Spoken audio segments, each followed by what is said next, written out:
لیکن میں یہاں پہ ابھی میں ایک پروگرام کی ریکارڈنگ پہ گیا ہوا تھا. حامد میر صاحب جو ہیں وہ کمپیئر تھے یا وہ اینکر پرسن تھے. انہوں نے مجھے بتایا کہ اس بندے کو ایک گولڈ میڈل ملا تھا, وہ بھی اس نے بیچ دیا. ان کے پاس سٹوری ہے وہ, اور آج 8 بجے انہوں نے سٹوری جو ہے, پتہ نہیں ابھی 8 بجنے میں ٹائم ہے, انہوں نے سٹوری بتانی ہے. گولڈ میڈل انڈیا نے دیا, اس نے وہ بھی بیچ دیا.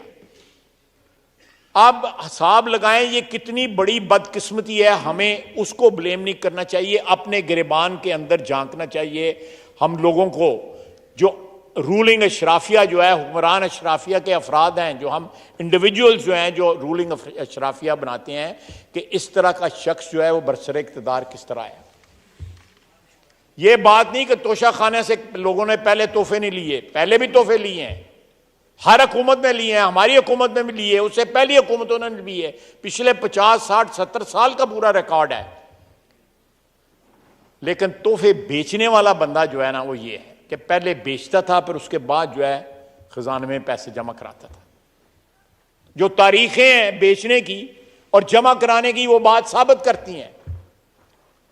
میں بار بار جو ہے کہتا ہوں کہ مقدمہ کرو, عدالت میں جاؤ, خالی بڑھ کے نہیں مارو, عدالت میں جاؤ تاکہ دودھ کا دودھ پانی کا پانی ہو سکے. اور ابھی اور چیزیں آ رہی ہیں. اس نے باقاعدہ غیر ملکوں سے تحائف ملنا جو ہے اس کو کاروبار بنایا ہوا تھا اس نے. یہ کس طرح برسر اقتدار آیا, کس طرح انجینئر کیا گیا اوور 10 12 15 ایئرز اس کو برسر اقتدار لانا. یہ بدقسمتی ہے اس ملک کی, اس قوم کی, اور اس کے لیے ہم لوگ ذمہ دار ہیں.